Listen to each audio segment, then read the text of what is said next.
Hello, everyone. Welcome to Satsang.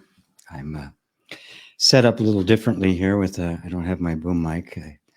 Switching out some equipment, and I haven't got that to work yet with the new stuff. I've already started to sell things off as I get ready to start wandering again at the end of the year when the lease is up here. I'm going to wander, and I think I'm going to start by wandering through Europe, which I haven't been there in 5 years. So it's time for me to return there. Anyway, I gave this one a name because, and by the way, I want to make sure you can all hear me. The mic did test okay and appears to be working. So I will scroll down to the bottom really quick. So if anybody cannot hear me, please say something right this moment before I launch off into, the most wonderful thing I've ever said and have nobody hear it. Good.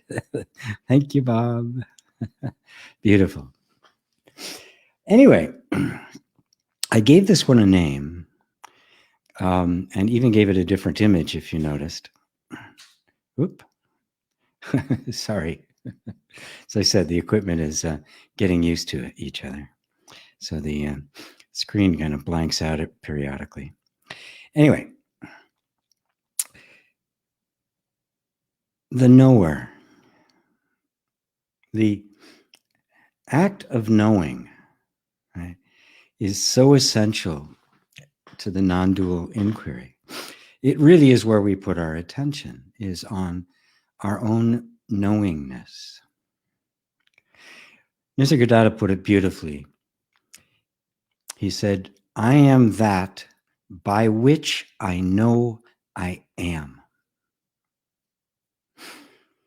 It is the subtlest of all experience, the actual experience of knowing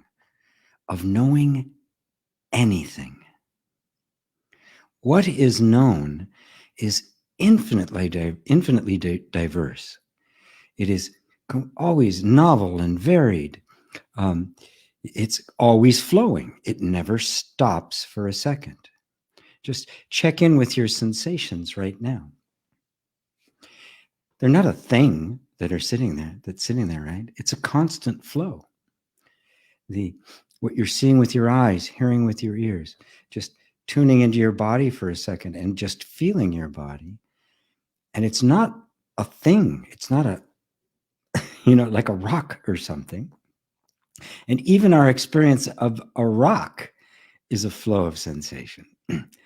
So we can't really be sure that the rock isn't changing, isn't fluctuating in the same way, because our experience of everything is a never ceasing flow of change, which Buddha referred to as impermanence.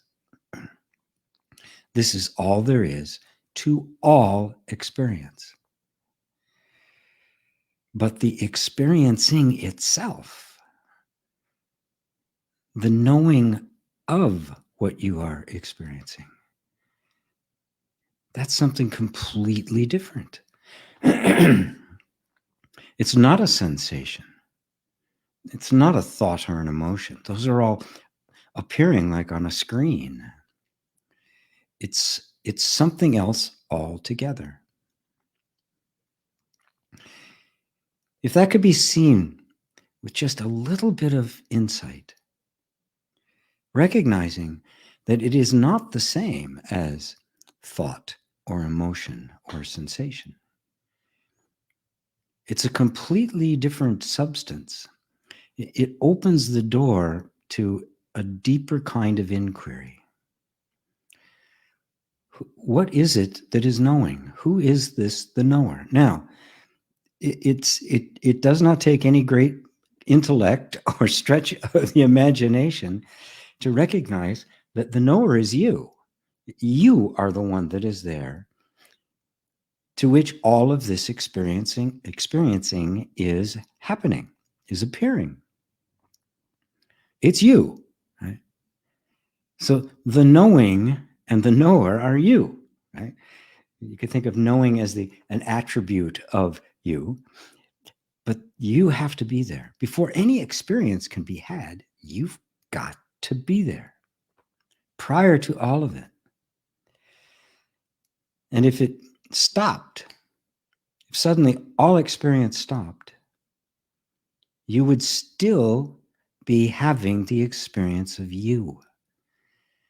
You would still be knowing your own being. You would simply be recognizing that there's no experiencing right now, prior to even knowing that you are.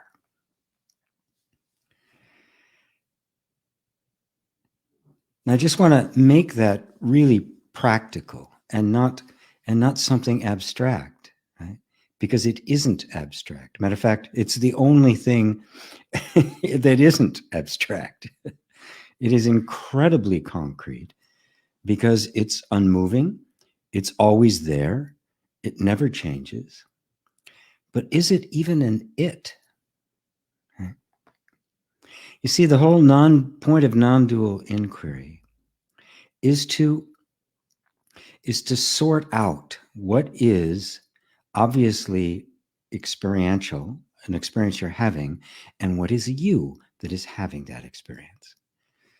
For our entire lives, ever since we got conditioned, we have mixed up, we have confused us, you that is having the experience, with the experiencing you're having, right? The essence of that being, that primary thought, that primary belief, I am the body. And what is the body but the sum total of all of our experiences? It is all sensation, it is all emotion, it is all thought. And the word body, the idea of a body, is in fact an abstraction. What you experience is sensation, emotion, and thought, which we then attribute to this body delimited by the skin, sitting in a world, interacting with these others. But that I am the body thought, right, is it true? Because obviously, if all there is to the body is a constant, impermanent flow of thoughts, emotions, and sensations, and I'm watching those flow, they're all coming and going, and I'm not, then I can't be the body. Now, how do I know myself? How do I conceive of myself? How can I think of myself? Except thinking of myself as the body. And we all do, right? I'm this body, I'm this old, I'm this gender, I'm in this town, I've had these experiences, I believe this stuff, I don't believe that stuff, right? These are all the experiences we have, and this is the way we think of ourselves. So how do I know myself? How do I conceive of myself without referencing the body? This is the entire thrust, the entire point of this inquiry. Because it's an inquiry, isn't it? How do I know me when I do not identify with anything I am perceiving? Because obviously, if I can perceive it, I must be standing separate from it, so it can't be me. But examine that more closely, and a really amazing thing appears. Well, if everything I perceive can't be me, then I can't be perceived. Which means I've never seen myself. I've never thought of myself. I've never known anything about myself. All just thoughts and sensations and feelings and experiences.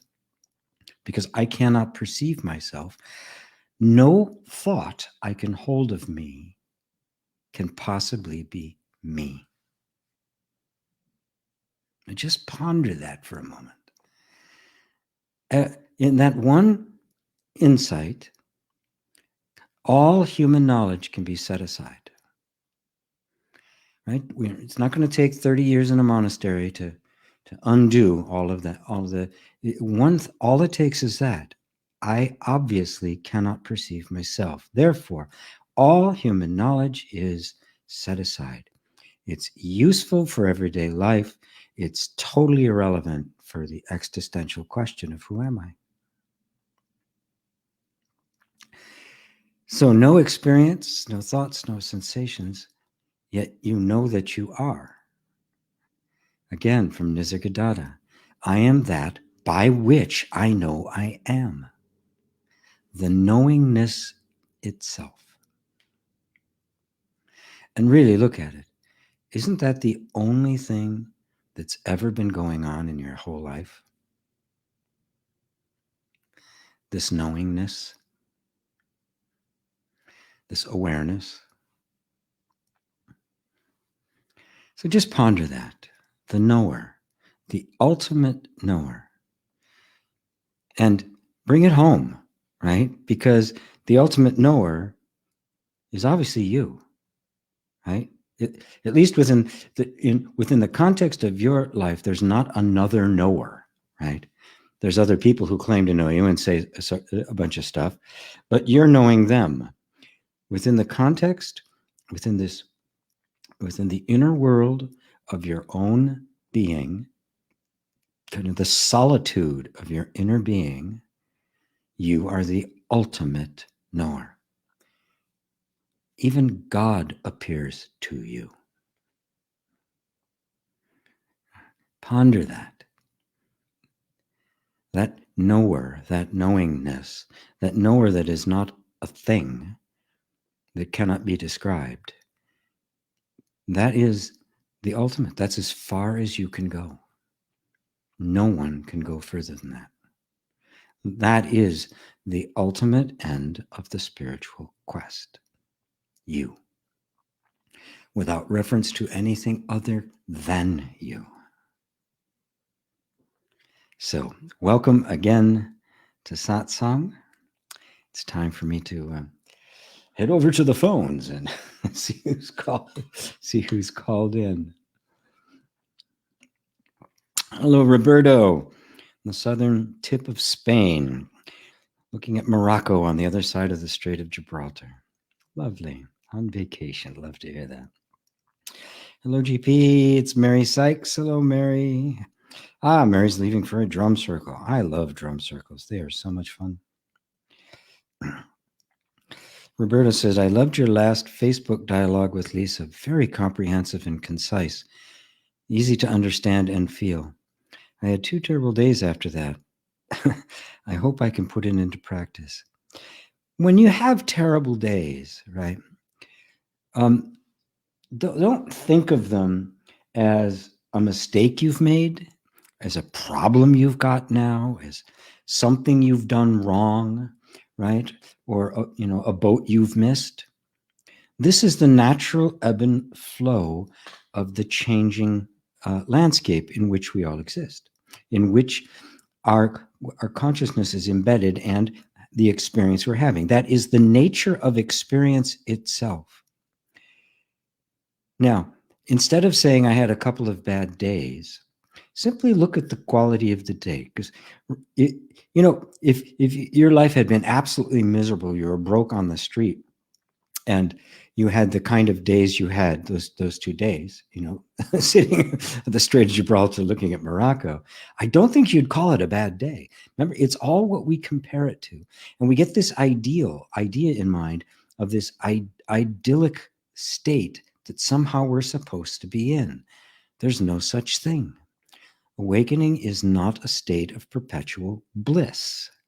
It is a state of awakeness to whatever without attaching inherent meaning to any experience. No meaning, no comparing, no suffering. So there's no such thing as a bad day inherently. The day is just the day. This is just life. But when our minds start comparing it and making assessments, and this shouldn't be this way, it should be that way, the mind says it's a bad day. Life doesn't say it's a bad day. The universe doesn't say it's a bad day. God didn't print it in some holy book, today's a bad day. That's all how we assess it. If you recognize it's just your assessment of it, you immediately get complete and total power over it. You don't have to change it anymore, right? Because the perceiver of it has changed. You have seen it merely as a perception, and that perception was distorted. There's never anything wrong, ever. Right? There's nothing either good nor bad, but thinking makes it so, right? From Shakespeare. Thinking makes it so. Right? And in that thinking, believed, it creates the emotional experience of it being a bad day. And from that emotional experience, we derive the sense of its reality, like it really is a bad day, not realizing that the emotions that are reacting to it are completely fabricated. They're based on a false assumption. There's nothing wrong with the day. Switch the eyes that are looking at it, and you'll go immediately from samskara to nirvana, from hell to heaven, like that.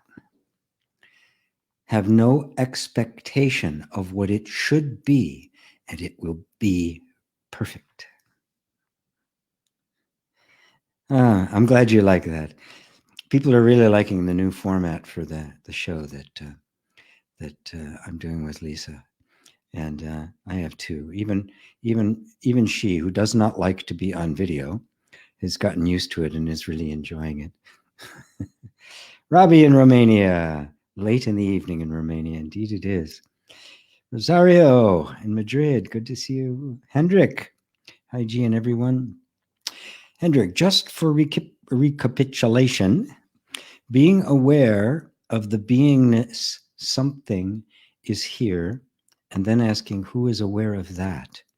Is that appropriate? Yes. Yes, that's quite appropriate. You're aware of that beingness, right? But even that subtle sense of your own being, it is the subtlest of all vibrations, right? That subtleness is what is known as the I am. That's God, right? And yet there is something that cannot be detected at all that is aware of that.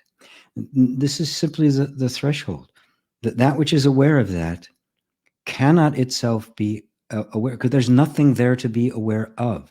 In order for you to be an awareness of something, it's got to have some kind of quality, some kind of discernible characteristic in contradistinction to something else. There's got to be something else, right? It takes two. This is the duality, right? Now, that which is aware of the subtlest of the subtle, it cannot be perceived at all. How can it? It would have to be two, right? The scale can't weigh itself, right? Because it's one, right? The knife can't cut itself because it's one. A finger can't touch itself because it's one. Right? So in its oneness, it is unknowable. And so it becomes pure knowing itself. I just am. That's it. I have no qualities. I have no characteristics. I have nothing that distinguishes me. I have no boundaries, no beginning or end. Yet within me appears the vastness of all experience, which is nothing other than me. Me known, me unknown. So yes, that's exactly the case. Who is aware of that? And you'll notice how the mind tries to come up with some object that is aware of that. And you just keep saying, yes, but I'm aware of that. And I'm aware of that.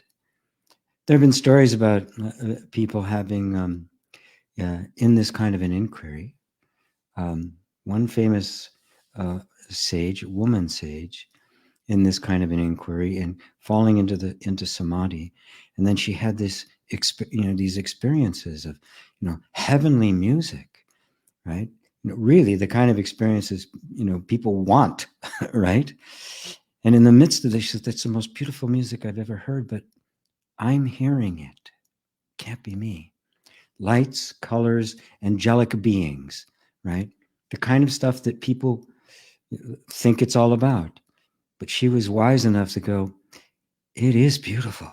Oh, nothing I've ever seen before, but it can't be me. The mind will produce all sorts of things to give you something to hold on to experientially as an identity. Your job is to recognize that you cannot be known. And the only struggle is the last vestiges in us that want to hold on to something until you finally just completely let go and be the nothing. And of course, you find absolutely nothing gets lost because all of this is the nothing that you are. Perfect, Hendrik. Perfect, perfect. Raphael, GP. The dream of me, as well as other beliefs, seem very hard to see through. Can you speak to how to see through the belief of a me, given the pattern of thought, feeling, and sensations that creates it? Yes, well, that is what non-dual inquiry is. The kind of the method by which I help people come to do that more easily is what I call inner reconciliation. To see that this process, right? So first off, the dream of me, as well as other beliefs, seem very hard to see through, right? Now, let's kind of break that down. Right? How to see through the belief of a me, right? When you say see through, what do you mean? What are you expecting to happen? What does that seeing through, how does that appear to you? Right? And if you look, you'll notice that very subtly, there's kind of a preconceived idea of what that should be. Right? Now, the me you're trying to see through. What are you trying to see? Right? I'm going to assume that what you're trying to see is the real you, right? But is the real you over there? And somehow this false sense of me is in the way of seeing it? What is it that recognizes thought, emotion, and sensation? Is that something other than you? Even the thought of me, which is an extremely subtle thought, projected upon sensation, emotion, and all other thoughts, is itself being witnessed by something else that is not that thought of me. It's the true I. The I prior even to the thought I. Pure knowing. Not even the idea of I. Pure knowing. So you don't need to see through me in the sense that there's nothing on the other side for you to see. Now just notice that the habit energy of the nervous system constantly generating a new version of a me has been going on from the beginning. I teach that as the storyteller mind. It's a natural function of life. Identification is part of what the whole energy system does. right? It's just what it does. Like a dog barks, it creates identities, right? You don't need to stop it from doing that. As a matter of fact, you need it to do that because that's how we become incredibly resourceful in responding to every given moment in a very appropriate way. That's part of the incredible creativity of life. When I identify myself, when this one thought that this is what I am and not that is there, and it has not been seen as a belief yet, then we seem to get stuck. We feel like we're stuck in a particular person. That happens early on. It gets completely embedded into the nervous system as standardized automated behaviors and thoughts and feelings and the like. And this is what we call the ego. This is the me that seems so difficult to overcome. That's only because it is a pattern of energy, a pattern of behavior that the nervous system has created to keep it safe in the environment that you're in. Now, it wasn't you. It never was you. It isn't you now. That's all you have to do. Okay? What happens is we get this, somehow we get this idea that somehow all of that's supposed to stop and then I'm going to be free. No, stop is for me. It happens all the time. There's always somebody else coming up there. Me? Is it my turn? Can I be that? And they're all there. Right? They're all these potentials for the way life can be. They're the potentials for simply being in the world in the most appropriate way. None of them are me. Like when I'm sitting here doing satsang, answering questions, I'm not my grandpa. I'm not grandpa for my 4-year-old granddaughter. Right? When I'm there, I'm definitely not this. I'm down. I'm playing in the dirt. We're on the swings, scooters, right? Right? Be completely inappropriate. It simply wouldn't fit. Or if I, suddenly broke into song in the grocery store, well, I might do that. There's you just realize that life is just in this constant flow, and that you're beyond all of the flow, and yet actively participating, even celebrating in it. So there's nothing wrong with this constant churn, this constant creating of a me. Because I can sense in your question, it's like, how do I get rid of that? You don't. You simply recognize that that's what it does. It's gotten stuck in a few patterns, right? And the more you see it as simply a pattern, the more those patterns loosen up and they become freed. Right? And suddenly there's more creativity available. There's more expansiveness. There's more spaciousness. And you start actually feeling good in your body. You feel good in this person, whoever it might be. Because it's not a problem, right? I'm enjoying GP. Kind of like him. He's done a lot of stupid stuff, but it's turned out okay.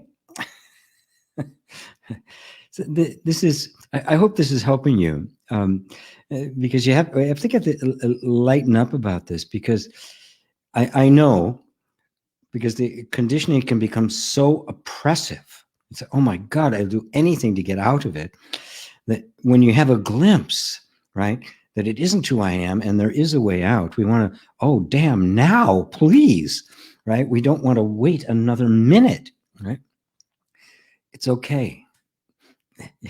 It's okay. This is all part of the process of coming to see who you are so profoundly that all the antics of the egoic mind will cease to be an issue. They will continue for a while. You can even find yourself getting caught in it for a while, getting angry about something for no apparent reason, crying for no apparent reason. But when it's not a problem that happens, it will simply be an occurrence. And there's actually a joy in it. Oh, how sweet. Look at that. Oh, yes, I could see. I was really hurt then. Can you just feel the burden lifts? It's not a problem. Right? This is the mastery of life, right? Non-dual inquiry transcends, but it doesn't remove you, right? When it transcends, it takes all life with it, brings it to this place of enormous love and enormous appreciation and tenderness and safety. And you just celebrate your humanness and the humanness of all of us. So hopefully that helps you, Raphael. Beautiful question. Crispin, my man in Switzerland. Hello, GP and dear friends. Just like to share my today's experience. I'm now 55. Is that today? Happy birthday. Happy 55 laps around the sun. And I'm going through a phase of suffering with some uncertainties, including about my future. Today, I desperately sat down and asked, in the tradition of Ramana Maharshi, who am I? And to the answer Crispin, I asked, and to whom does this answer come? Immediately, tears came to me, followed by some wonderful and practical suggestions for my future. I went home and started working out these ideas. What a simple but profound question can do. Oh, thank you for showing me that, for sharing that with us all. Yes, I'm so glad that you could do that. Right? For a lot of people, especially get a certain level of maturity on the spiritual path, and when suddenly you find yourself suffering over something, there's a tendency to beat yourself up. Oh God, I didn't get it. Oh my God, G's going to yell at me. I'm supposed to get it by now. But instead, you sat down and said, to whom are these appearing? That is profound. That is a profound shift in you, because I don't think you would have done that a year ago. And then the answer came, Crispin. And I said, well, and to whom does this answer come? Even Crispin is just a word, right? I didn't even choose it. It got laid on me. It's just a word. And suddenly what happens? The disidentification, space. And what's in that space? Infinite intelligence. It is emptiness in the fact that it doesn't have any kind of form or structure or body. It's just pure intelligence, pure creativity, pure love. And all of a sudden, very practical things start unfolding. And notice, your energy shifted, and what happened? Your whole universe shifted around it. Oh God, that's so beautiful, beautiful, beautiful, beautiful. Thank you for sharing that with us. I'm sure everybody here is going, yeah. Ava, hello to you, my special agent in Poland. Hello, Ursula, Madeira Island, David and Elaine. Hello, guys. Hariom G from J. Danielle. Hello, Danielle. Happy to see you too. There's Bob, Andrea. Hugs from Brazil. Good to have you, Andrea. Marty Hale. Hi to all from Vancouver, Washington. Not far from me. Patricia, love and warm greetings to you all. Thank you, G, for sharing all these nuggets with us. My pleasure. All I'm doing is sharing what gets shared with me. I don't have any storehouse of nuggets or nuts. Well, I do have some nuts, and some seeds, but I don't store these little witticisms up. They just happen. There's just jumped ahead on me. Where is it? Marty, Virginia. There, I missed Virginia. Very good. There's Steffi. Hello, Steffi. Namaskaram G and everyone. How can we see each other new and fresh in each moment and situation without distortion of the past? Thanks a lot. You're very welcome. Well, we start by seeing ourselves without any distortion. We don't have to see people new and fresh in the sense that, let's put it this way, they don't need to become new and fresh, right? Because they already are. This is simply the way the mind works. And again, folks, it's not a problem once we understand what happens. It is very natural, and the way the mind functions, to kind of take snapshots of things, right? The mind can't deal with constant change, which is what life actually is, right? Life is never, ever the same. Now, for most of human history and the history of all life on the planet, those changes were extremely gradual, right? They didn't happen overnight. Climate changes, thousands of years, ice ages, and the like. Every now and then, something like a comet would come by and in an instant change things, and a volcano would erupt, an earthquake would happen, and entire cities would vanish. But those are very rare, right? And so there's a certain anticipation in our entire energy system that things are going to be the same today as they were yesterday, at least close enough that I'm not starting from scratch. Well, in our modern world, that's not so much the case. Anytime every time you've gotten a new upgrade on your phone and suddenly you don't know where stuff is, it's like, what? you realize that it's becoming increasingly, the rate of change is happening quicker and quicker. Yet our nature is to want to try to freeze things. When life starts changing too quickly, we can actually retract into fundamentalism and all sorts of belief systems to try, please don't change. I can't handle it. But of course you can handle it, right? The picture we have in our mind of someone, of anyone, is not them. It's proverbial. People get together. They fall in love. Everything is wonderful, right? And then all of a sudden, after a period of time, you see something you never saw before. It takes you completely by surprise. Now, it could have been there the entire time, right? Or it could be that they've been gradually changing over time, but you haven't been seeing the change. You've been seeing the image you're holding of them, right? And so all of a sudden, when what is happening out here is so out of whack with your image, it suddenly, wait a minute, what happened? Well, change is forever. Change is constant. There's always changing going on. But our minds want to fix things. We take pictures. We have a Kodak moment. We want the video. We want to keep referring back to the video, right? Where no moment is ever the same as a previous moment. To simply want to see things new and fresh can also be a way of, well, I'm not going to go there right this second. The past is always, because you asked about the distortion of the past is always projecting itself onto the present.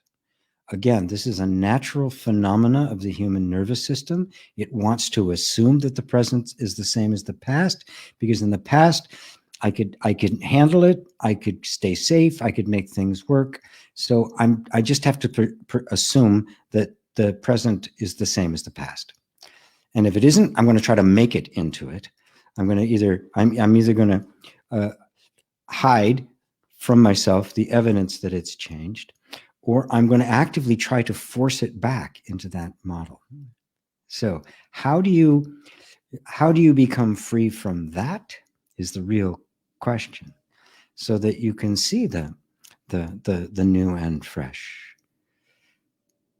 But remember, the new and fresh may not be pleasant, right?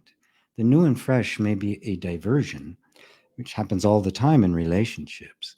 You know, the new, the new is not headed in the same direction as I am. Ooh, now what?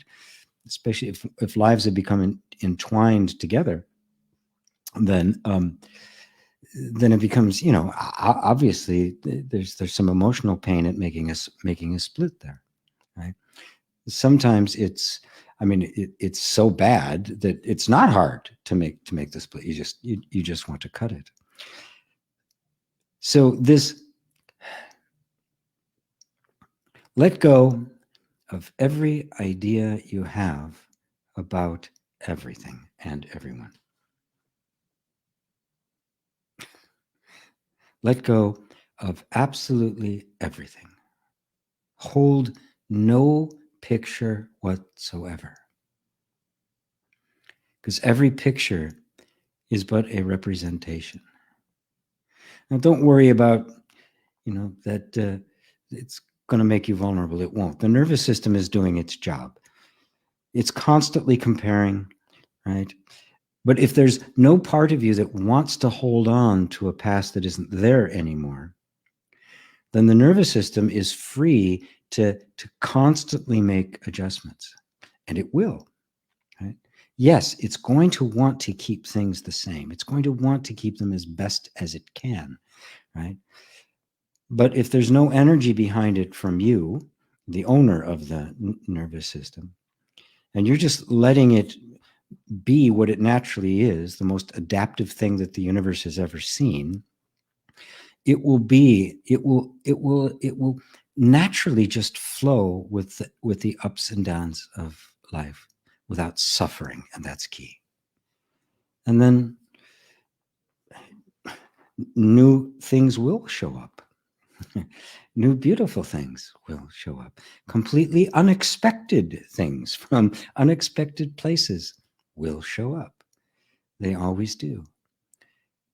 And they will change, right? They will have a birth and they will develop over time, right? They will morph, right? This is the nature of it. But recognize that you are not the same every day, every moment, every single moment. Your body is turning over, you know, your nervous system is reassessing, right? And I think one of the big blessings that this time of uncertainty and chaos and enormous change and increasing rapidity of change is we are letting go of our investment in and our attachment to form and becoming the formless flow, because that's the true nature of consciousness. It is just flowing. And as we do that, guess what? The form that seems so solid, that too will be fluid. And then you'll be realizing exactly what you're talking about, what you're seeing each other as new and fresh in each moment. And there'll be no need to hold somebody into a particular form or particular pattern. Right? And then every thing that comes into your life, every one that comes into your life will serve their purpose, right? They'll be there for a short time, a long time. They will be there, and then they too will move on. But it won't be like, there'll be a sense of continuity, a sense of, it's not like this one's gone, another one's shown up, or this has happened and now this has happened. There'll be this absolute stream of continuity, like it is one eternal event constantly unfolding, because that's in fact what it is. And so we can welcome all the wondrous, mysterious, and amazing new things that are constantly coming to us. Thank you for that, Steph. Merck, hey GP, greetings from sunny Stockholm. No questions. Questioner is on hiatus at the moment. Good. Peter. Hello, Peter.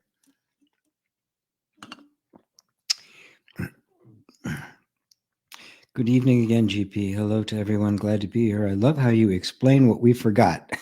Much love. Yeah, which you can't really actually forget. Not really. You can't forget it. You can't forget you. You can forget your thoughts of you, right? But well, I forgot who I was. But there you are. It is so instant and so immediate, right? The mind just gets a little bit flustered by it. Thank you, Peter. Annette Rockstar, hi, GNO. Who are you without memory, without all the ideas and beliefs about who you've been, without referring in any way to anything that ever happened? You're just you. Simple. You know, we need these references to talk, to carry on, you know, our everyday life. But they're temporary, right? They're not self-defining. They're not absolute, right? And so while we need this stuff for everyday life, we don't need it to know who you are, right? So that is the question. Who am I without any reference to anything? Just try it. Set aside the past, right now. There's no need. You don't have to bring it with you to satsang, right? You left it outside. Because what is the past but simply a bunch of thought references, right? An I, a sense of me, a body, experiences that were in the past, none of which are here now. Okay, just set it aside, right? Thoughts will come, but don't be interested in them, right? We're not engaging with that narrative right now. Now the same as the future, right? All your ambitions, the things you'd like to have and do, who you would like to become, all your aspirations, even the aspiration for enlightenment, all thoughts. So we just put them aside.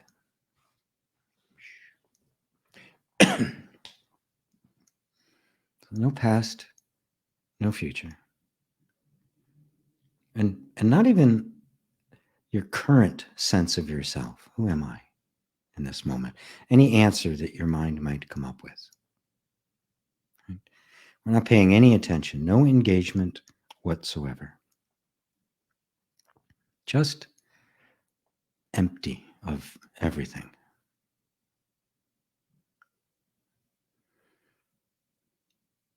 What's left? You're still here.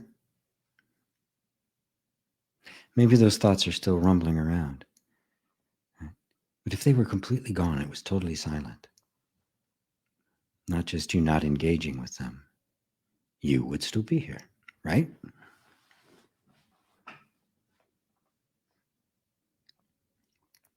Who is that? Now, if I ask that question, who is that? Your mind will want to answer the question, right? That will always be based on a memory, and then a memory twisted into anticipation for the future, always. Right? But we've already said, no, that's not really it. That's just something that's appearing. Right? So not that either. All right, well then, I'm here, but as what? I don't know. I'm just here. I'm silent. I'm empty.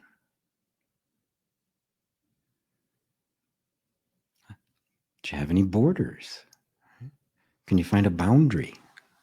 Can you find any form at all that isn't a construct of the mind? No. I just am.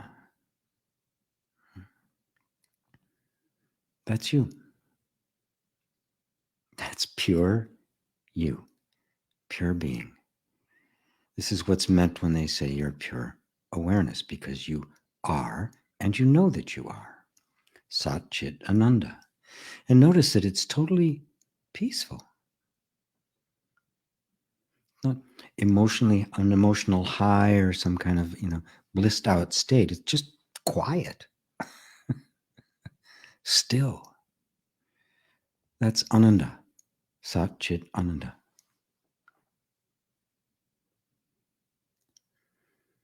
That's you, pure being. Everything is the pure being, which is Sat Chit Ananda. You are that. And notice your mind cannot conceive of it.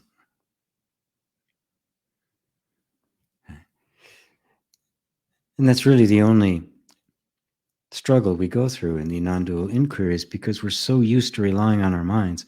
The mind is just absolutely certain it's going to find something, some concept, some image, some form it can point to and say, that's me. But if I'm pointing to it, it can't be me. I'm always what it is reporting to. That's you. Your mind won't get this. And so it'll be filled with doubt, but who cares? Who's looking at the doubt? Who sees the doubt? Does somebody doubting have any effect on the truth? Somebody can doubt the truth, but does it make it anything other than truth? This is you, Annette. This is all of you. This is the one you. It doesn't even have another. It's not localized in the body. The body appears in it. This imaginary 3D world is just an image, just a little bubble of consciousness in the vast ocean of pure awareness that you are. Does that help? It's just a simple exercise. No, really, I derive that from Muji's invitation. That same kind of exercise. You just look for yourself, see what's there.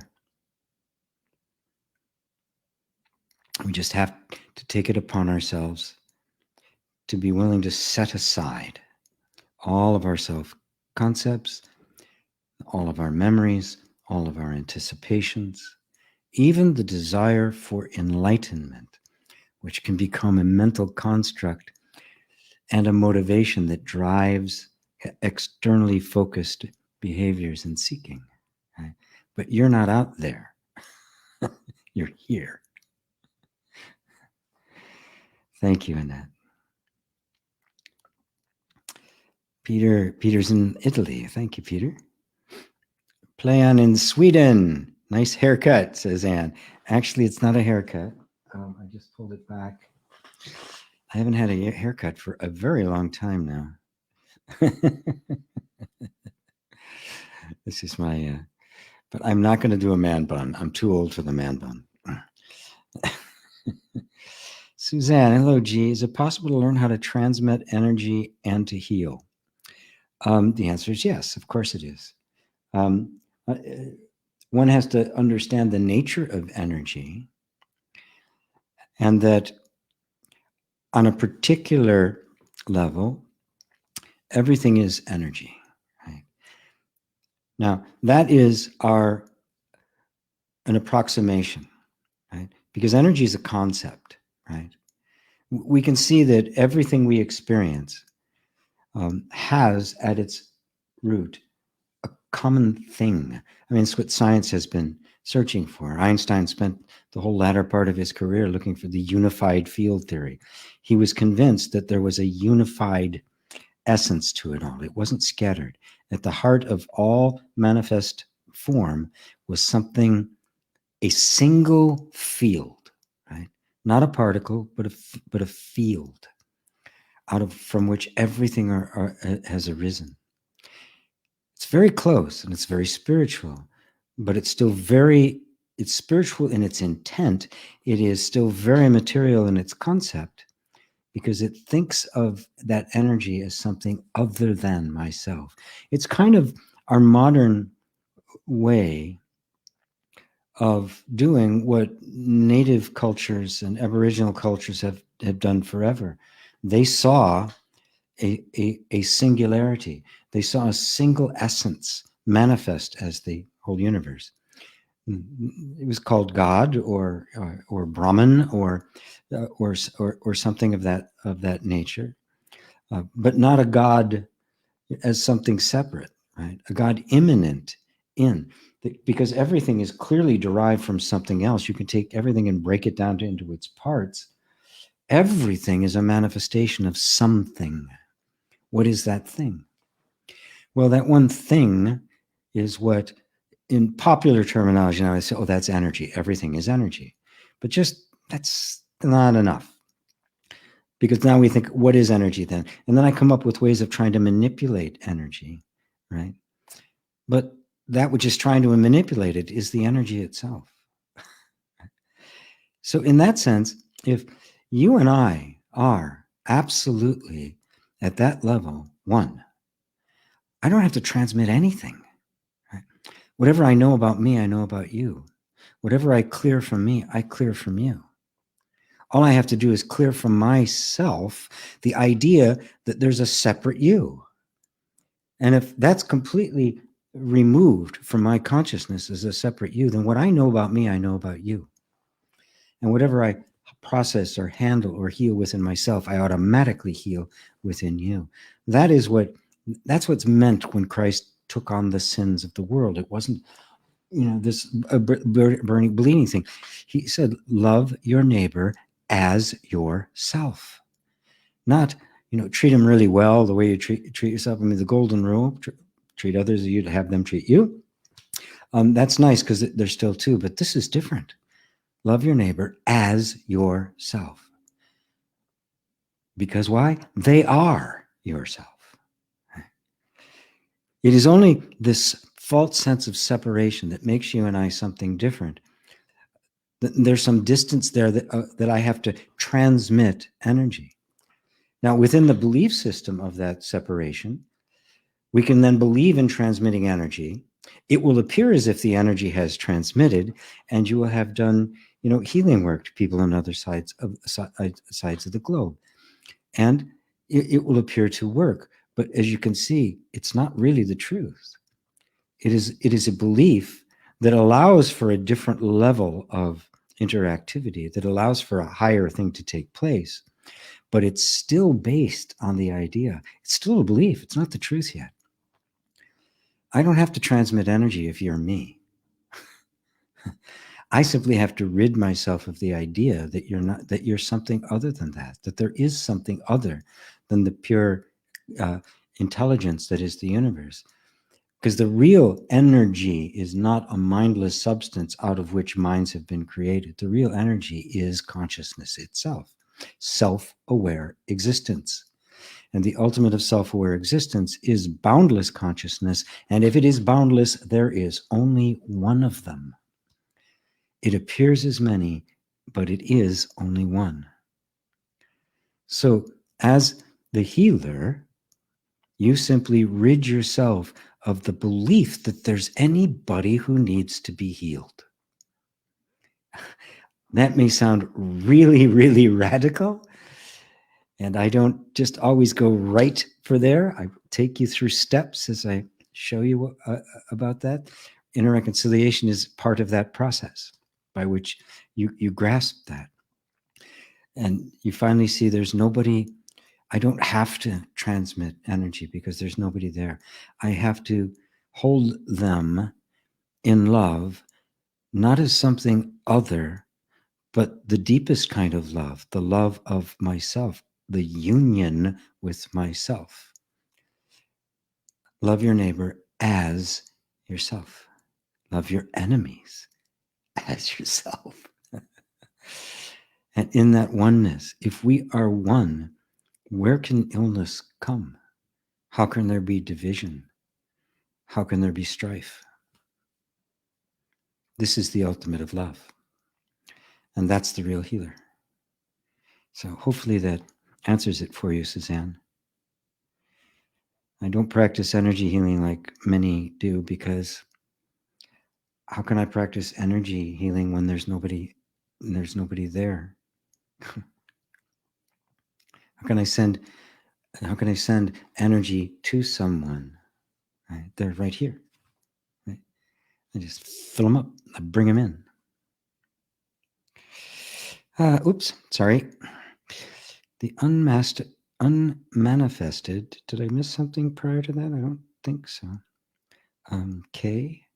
The unmanifested power of now, the void, everywhere, nowhere at the same time. Yeah. Observed and observer archetype. Okay. Do you have a question, Kay?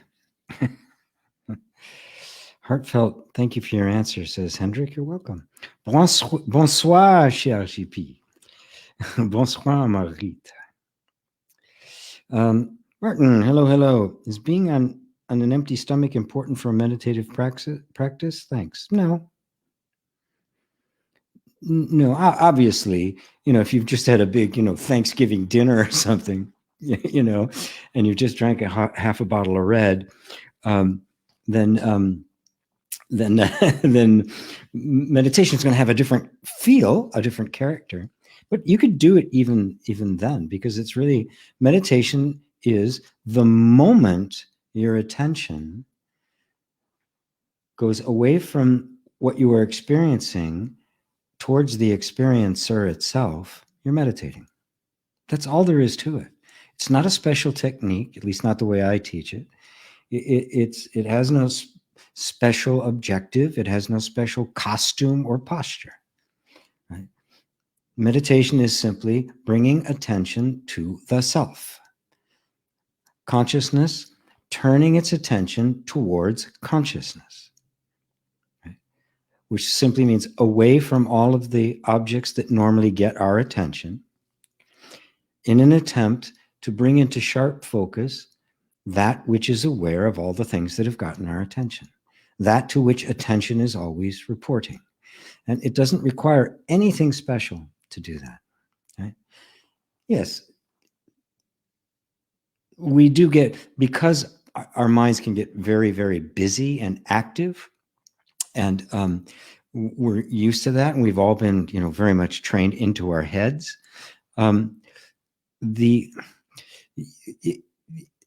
You sometimes may need to go out to nature, get into a quiet place, right?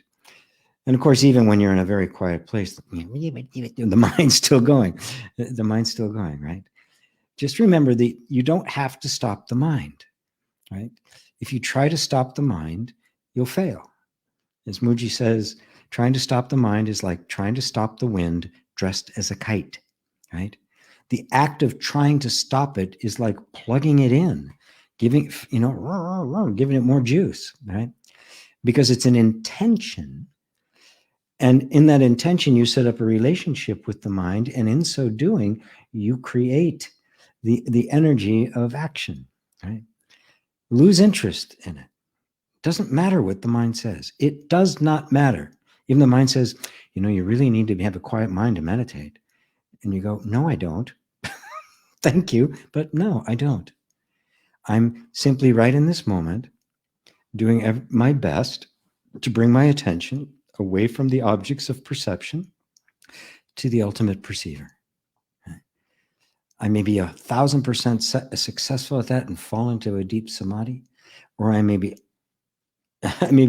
be pulled out every 2 seconds. It doesn't matter, right? I'm doing it. That is meditation. It is the desire to know yourself, right? Consciousness putting its attention on consciousness. Because look, what else meditates other than consciousness? The cushion you sit on doesn't meditate. The clothes you're wearing, they're not meditating. The posture you're in, that's not meditating. You are. Consciousness is. It's simply going back to its source, right? And the more interesting that becomes, and the less interesting the mind comes, the more quiet it is, because it feeds on your attention. You know, it's like ratings on TV. If it doesn't get the views, right? If it doesn't get the views, it gets dropped. Right. So don't give your mind good ratings. So, you know, there are various kinds of practices and techniques that go with meditation. Some people want you to fast, right? And yes, of course, if you fast for a while, it's going to have an effect, right? But we're not here to get an effect, right? Because you can have somebody, what happens then? Okay, I'm fasting now. I don't have any food in my stomach. I'm there. Oh God, it's so quiet. I'm hungry. I gotta eat, right? You can't stop eating forever, right? So no, you're gonna go have a meal. It's like, and the mind's back again. So obviously that's not it. That isn't what brings the pure and unchanging freedom and quiet and inner quiet. It's the losing of interest. Nisargadatta says that. You don't have to stop the mind, just lose interest.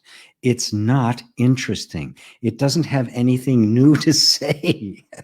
As we all know, it's from the past, right? I mean, it's the same thing it was saying yesterday. It's like, okay, you're right.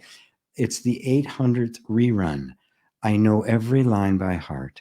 Thank you. I don't need you right now. Thanks, Martin.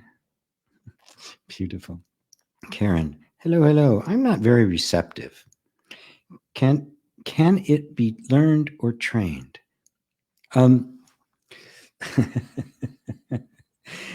Oh, Karen, the very fact you asked that question, you're asking me to answer it, means you are receptive. You want to hear the answer. That's receptivity, right? This is a trick your mind is played, right? Because your mind's stuck in a pattern and it's blaming you for it. It's come. You're just not very receptive, Karen. That's the problem, right? I'm fine. I'm doing just fine. You're just not receptive. The technical term for this is bullshit. It's not true. You're naturally receptive. Right? Listen to your heart right now. You ask that question because you really want the answer. Is that not receptivity? The receptivity is not whether or not your mind is willing to kind of roll over and agree with it, right?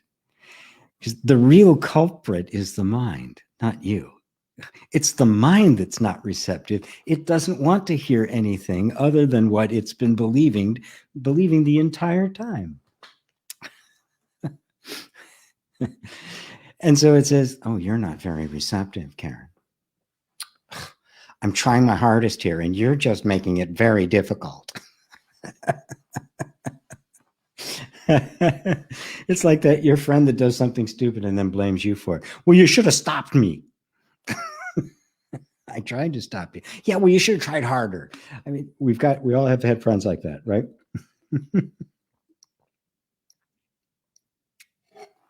Receptivity is as natural to you as breathing. And it is what motivated you to ask the question of me in the first place. Right? So I'm not gonna start you out onto this receptivity training program. It's a 20-week course. It costs $8,000. And you know, when you get to the end and it doesn't work, it'll be your fault.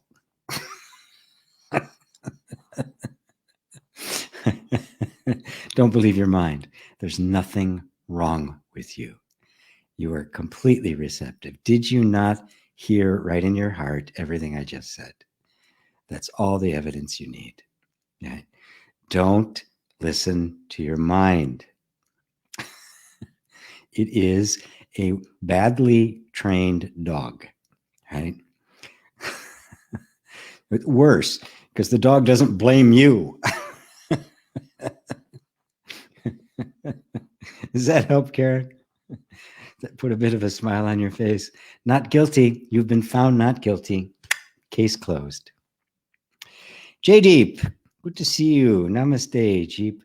When I try to meditate, I keep telling myself I need not control the mind, right? But it often leads to an effort of trying to make no effort, and I lose the peace. Seeking your advice on it. I need not control the mind, right? Yes, you don't. You really don't have to, right? And even trying to make no effort, right, is the mind, right? And of course, because we're so used to using our minds, our mind, it's trying to figure out how it fits in this whole equation. Well, there's got to be something for me to do here, right? And it's dutifully trying to find its place to try to help you out. I mean, it really is trying to help you out, right? And so I'm making effort, and now I lost my peace. Okay. When you say I lost my peace, what are you talking about? What it means is suddenly it's not quiet anymore. Your whole body feels agitated, right? It's like restless. Oh, I got to do something else. Oh, and then the recriminating statements. Oh my God, I really messed up. God, I should have done this better. Okay, next time I meditate, right? Put all of that aside. Right now, put that aside. It absolutely doesn't matter. Right? I don't care what your mind is doing. It doesn't matter, including saying the effort to try to make no effort. It's just a thought. Dial down a bit. What's your intention? Get to the purity of the intention behind even meditating, why you're doing it, rather than a technique to get some result. What were you after? Right? You just want to know you. You want to know who you are. You want to feel the sweet peace of being yourself. Right? You've learned a lot of stuff along the way, and people have told you got to meditate like this, and the mind's got to become quiet, and this has got to happen over here, and then you don't have to control the mind, and we get all confused about it. Just sink back in. What is your simple intention? Do you simply not want to know the truth? Now, how does that feel? Is there any doubt about that? Even your mind may be saying, well, yeah, but don't we need to get, but isn't it the essence of it? You simply want to know the truth. You want to know who you are, right? Pure, absolutely pure. And it's the only reason you've done any of this. You want that so much that if it required a Herculean effort on your part, you'd do it. Somebody else tells you, don't do any effort. So now you're trying really hard to not make any effort, right? It's noble. I mean, you're a good student. Right? Now just set it back. Okay, if I needed to make an effort, I would. If I need to make an effort at not making an effort, I would. So I don't know what the hell to do. So I'll just come back to the place I know, my heart, the center of me. Why am I here? Why do I do this at all? Why do I ask this question? Why do I show up? Listen to this old guy go on about stuff. Can you feel that? That's true meditation. That's touching in to that part of you that is not engaged in any of this. That part of you that is the voice leading you back home. The part of you that knows the truth, right? And that voice is the voice of truth. That's your heart. That's your real heart. Just stay there. Just stay there. Forget the techniques. Forget it all. You don't need it. Just stay there. If something should pop up, go, yeah, it popped up, and just stay there. That's the timeless place. No past and no future there. It's your pure now. This is really what I feel. That's my pure desire. And a pure desire is prayer. And that is a prayer God is a sucker for. She cannot help but answer it because she put it there. How's that, JD? GP Walsh the musical, soon in a grocery store near you. Wouldn't that be great? Shopping in a like a flash mob, right? Where suddenly everybody just breaks into song. I love that when that happens. I've never seen one live. I've just seen videos, but oh, so marvelous. So marvelous when that happens. Raphael, thank you for your answer. That was helpful. Good, good. Lola. Oh, Lola, where'd you go, Lola? It jumped ahead. Lola, there's Lola. Hi, G. Due to stress, I have pain in my stomach, digestion issues, and my skin also reacts to that. Do you have any advice as to what to do? Yes, remove the stress.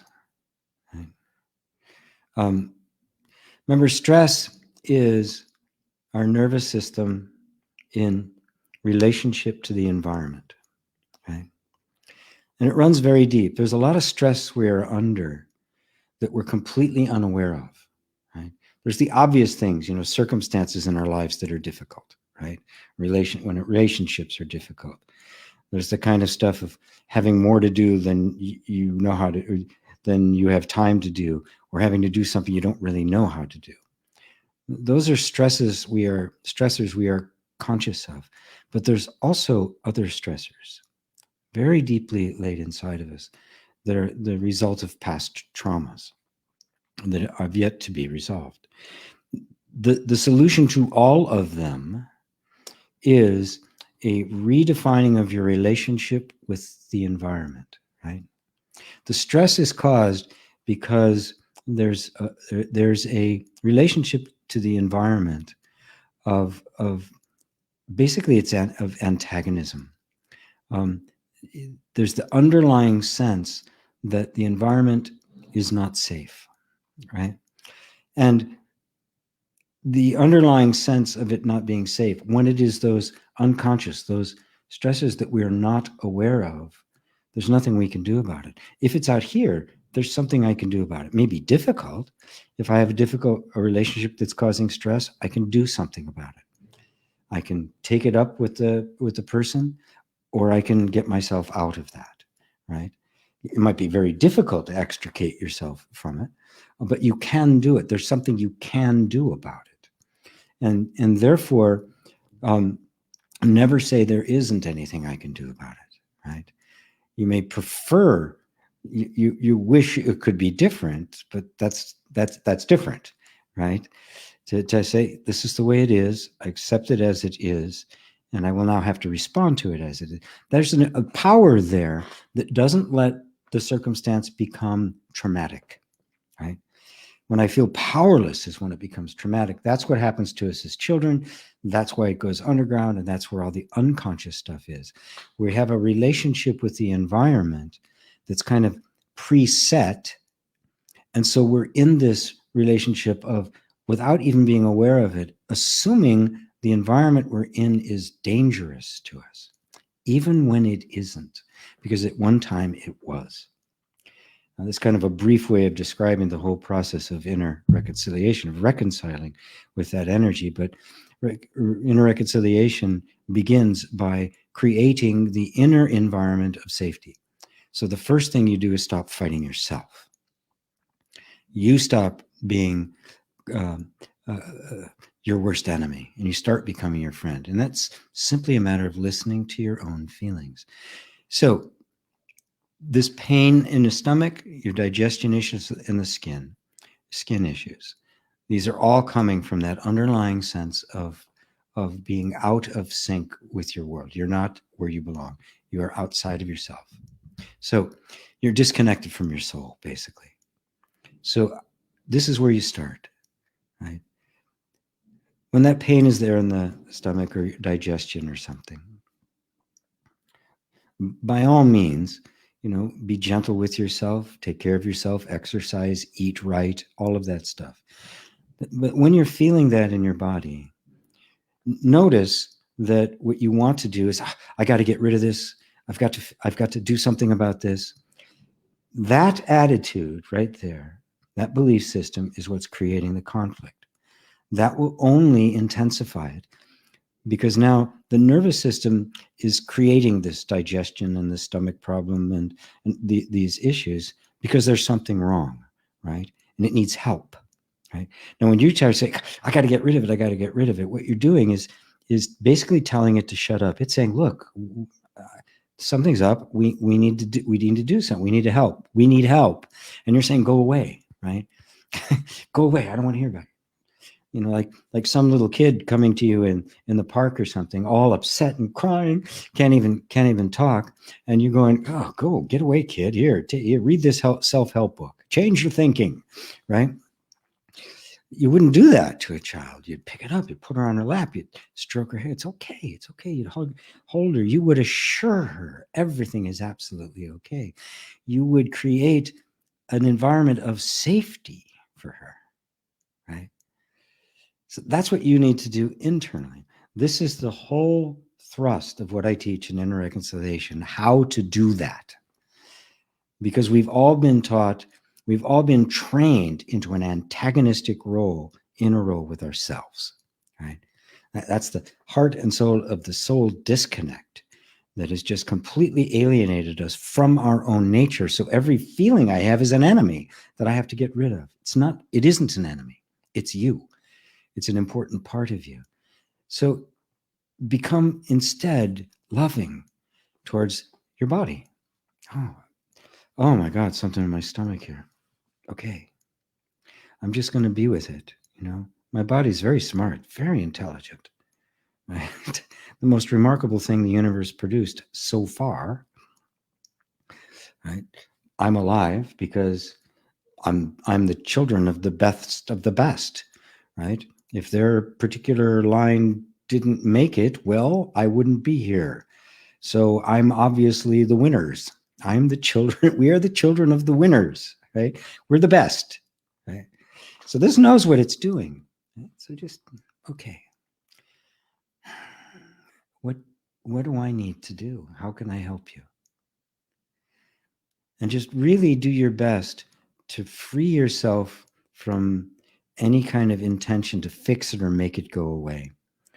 Put all self-help to the side because it's of no help here. And then just be present with it. Just start with that. Right? And just watch the effect it has just as you step out of an antagonistic role with it. The conflict falls away. And guess what that conflict is? That's the stress. If there's no conflict, what happens? I don't have to be in defensive posture anymore. Are you following this, Lola? So inner reconciliation. I'm going to put up, where are you? There it is. I'll get my little plug in. I have to before Lisa tells me to. Right? I have all sorts of stuff about inner reconciliation. A lot of it's free. I've got those 7 videos that I just did right here on YouTube. You can also go over to my site. They're available there. I think you can get to them from this page. I've got free videos about it. Evan and I will be doing some demonstrations of inner reconciliation over the next several weeks, building up to the big event, a bigger training I'm going to be doing in September, where I'm going to show you all how to do it for yourself and others. I've got home study courses. So, this is my process. This is not the heart. Non-duality is the heart and soul of it, but the manifestation of that non-dual in a practical way in which I can bring you into peace with yourself is inner reconciliation. And I have all sorts of resources to show you how to do it. And the beautiful thing is it's not hard. It's not hard. It's not hard because it's actually who you really are. I'm not going to, it's not self-help. I'm not going to, twist you into some knot so that you're, yet another technique. It takes away all the techniques. So you simply find yourself as you are, and you realize that there's never been anything wrong with you ever. You just thought there was. Poof. It's that simple. Did y'all get that? Thank you, Lola. Nazarene says hi. Hello, Nazarene. Eli, GP, looking good in the long hair. I just cut all mine off myself. No. Yeah, I just, I don't know. COVID happened. It started to grow. I let it grow, and now I don't want to cut it. Charles Ed, thanks for the clarity, GP. You're very welcome. Remy, how you doing, Remy? GP, why do things from the past seem like a whole different life or person it happened to? For example, I remember your childhood, but after meditating for years now, it seems like it happened to someone else or different life. Yeah, it does feel that way because our sense of identity is constantly changing. At this time in my life, I felt this is who I really was, right? A few years later, it's like, because you're not that anymore, right? The thing is that we think that one of these identities we come to is going to be me. This is it, right? None of them are. You're the emptiness, and identities come and go. That's okay. They're allowed to do that. The identity that worked very well at 10 years old is a complete failure at 15, which would be a complete failure at 20, 25, on and on it goes, right? So there's a constant reinvention, not of you. You don't change. You're the empty background against which all of this is happening. But what you're witnessing is the brilliance and creativity of your whole energy system as it's constantly adapting to an ever-changing impermanence.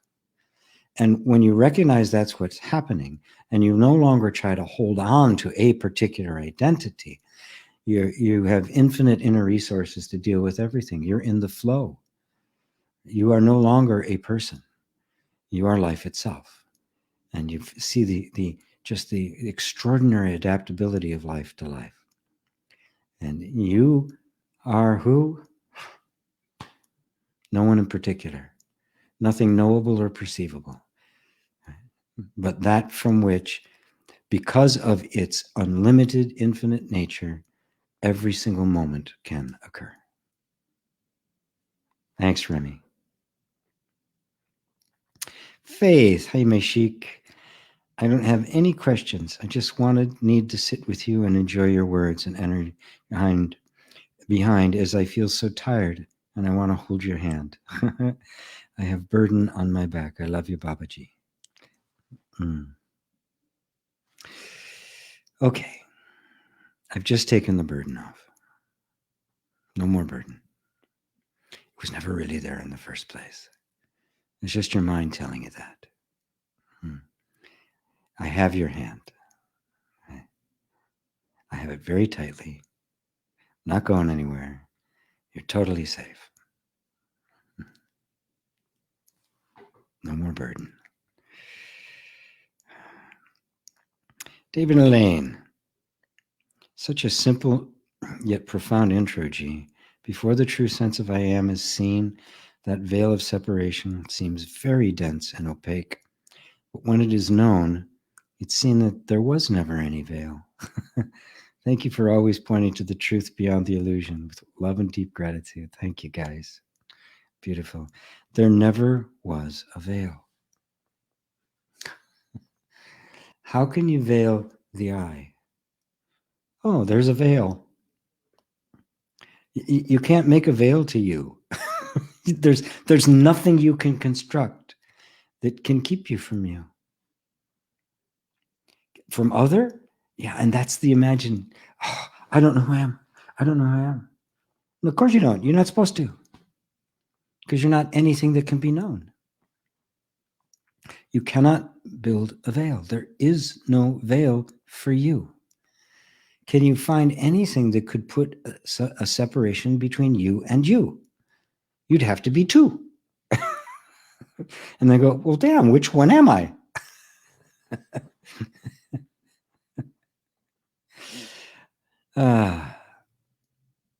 But don't worry if it feels like there's a veil. Right? Oh, it feels like there's a veil. Okay, it feels like there's a veil. Fine. To whom is this feeling of a veil appearing? Is that veiled? Total blindness, total chaos in my mind. I can't think of anything. Right. Is that which is aware of that veiled? Can anything ever veil that which is aware of it? Don't worry about the rest. The mind thinks you're somebody out there and therefore assumes there's a veil here. Well, I must be able to see me out there. But if you're not out there, then there is no veil. The sun can't see its own light, right? Looks, if I'm sitting on the sun, I'm looking around, what do I see? I see blackness. Right? Or I'll see something being reflected back to me. Oh my goodness, what a pretty planet that is. Beautiful light coming from that. No, it's your light. It's your light, revealing everything else.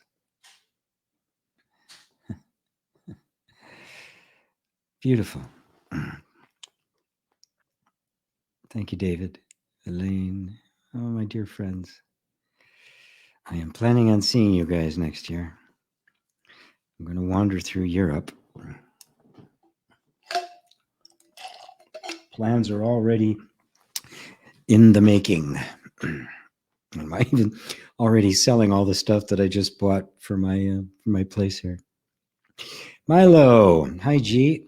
I tend to hold on to things and I'm afraid of changes sometimes. Also, I often live in the past. Please share some words of wisdom with me. What can I do? Thank you. First off, don't make a big deal out of it. The mind loves problems. Oh, give me a problem. I'm thinking about the past. That can just be, oh, look, I'm thinking about the past. Or it can be, how did you put it? I'm living in the past. It's a problem. Is it? Is it really? What does that mean? Are you really living in the past? I mean, are you sitting there? It's like 1942, and somehow you've run across the internet and YouTube. No, you're not living in the past. You are not in the past. It's just thoughts of the past. And it's very common for thoughts of the past to come up because that's how the nervous system works out a future, feels safe in the present. It's part of the way the system works. And it's very, very powerful, right? It's very useful.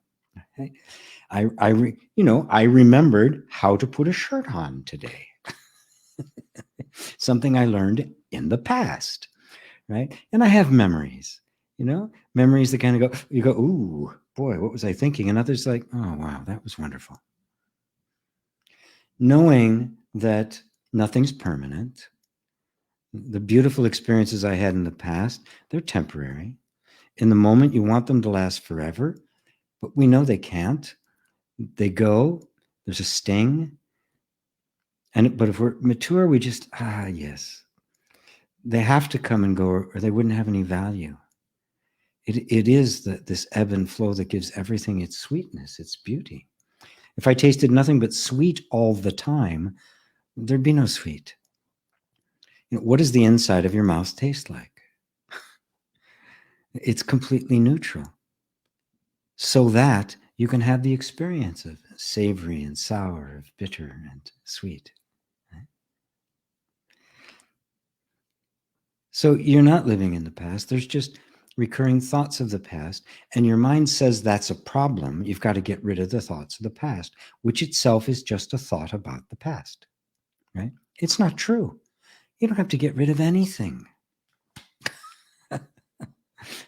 You do not have to get rid. I wouldn't want you to get rid of it. You have some wonderful memories, I'm sure, that you that, every time they come to mind, you get a big smile on your face. I know I do.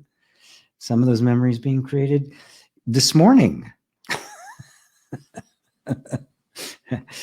And of course, they're going to come and go. There's nothing wrong with that. But the moment the mind says, I'm living in the past, I should be thinking differently, I should be experiencing something differently. Notice you've put yourself into a circumstance that isn't really there to create some kind of an environment, some kind of a changing situation, some kind of a situation that needs fixing. And if that takes root as a real belief, you'll invest all sorts of time and money and effort into trying to fix the problem that was never a problem in the first place. It was completely made up by the mind. That's what self-help is, an attempt to solve problems that don't exist.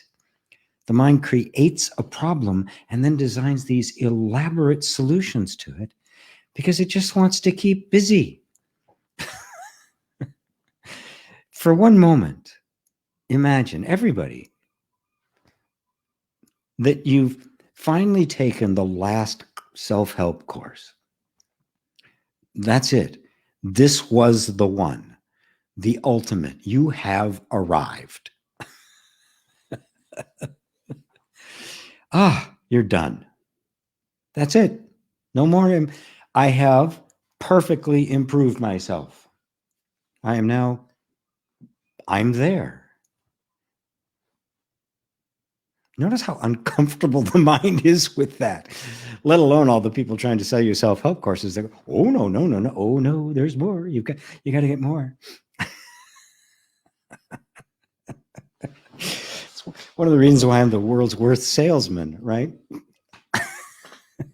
Spent my whole life selling water, standing by a river, right? So let go of that idea. What if you're already okay? Right? And the mind has just tricked you into thinking you're not to keep you busy. Because that's the truth. There's never been anything wrong with you. Right? The past is the past. It has experiences. Some are sweet, some are bitter. They come and go, right? And if we think that's a problem, when they come, they're going to have an intensity that they don't really have. The intensity is because we're interpreting them as a problem. So now I'm engaging with them in the present as a problem I have to solve, which now tells me what I'm going to do in the future. How I can do that. How I can stop living in the past. Right? You're not. You're right here in the present. And you know it, right? So let the thoughts come and go. The same, a lot of people will say you're living in the future. Get real, right? Screw that. That somebody asserting a different, they want your sense of existence and experience to be the same, to justify theirs. So what does that mean? You have thoughts about the future. Why do you have a lot of thoughts about the future? Or even why a lot of thoughts about the past? Because there's probably something about the present you're not happy with. So just put your attention back there. Well, what is it about right now that I wish was different? And you kind of let that come up to the surface. And then you become friends with that. Oh, right, I understand that. Because believe it or not, this is another tenet of inner reconciliation. You can be completely content in the moment and simultaneously have a desire for something new and fresh and have no conflict between the two of them, as long as you don't take sides. So you can be in a state where you're completely okay with what's happening right now. And wow, wouldn't it be great if? So that desire and that sense of the present moment can be completely in harmony. You're free of suffering, and that's all that matters. And then life is free to flow in whatever direction it is. Because of course, there's always, it's the nature of desire to create, the intention to move forward and things like that. And that is the right sense of visionary when you're in the space of the heart, the space of the peacemaker, which doesn't create a conflict between them. Right? So hopefully that answers it for you, for you, Milo. I don't know if those qualify for words of wisdom, but they're the best I got. Jay, I was listening to Eckhart Tolle last night. What? Not me? Infidel. And he was quoting Nisargadatta Maharaj. The constant refusal to harbor thoughts that instantly erases all questions and doubts for me. The constant refusal to harbor thoughts. Yes, that's the quote. That instantaneously erases all questions and doubts for me. As Eckhart points, our only use the mind, only use the mind when needed. Otherwise, would be in tune here and now. Yes, yeah, just use it when it's needed. It's just we've all been trained into a overuse of the mind. Yeah, we've become a very mental world. The world is nothing but a mental construct, right? When people tell you what's reality, it's just a concept. It's just an idea that people have.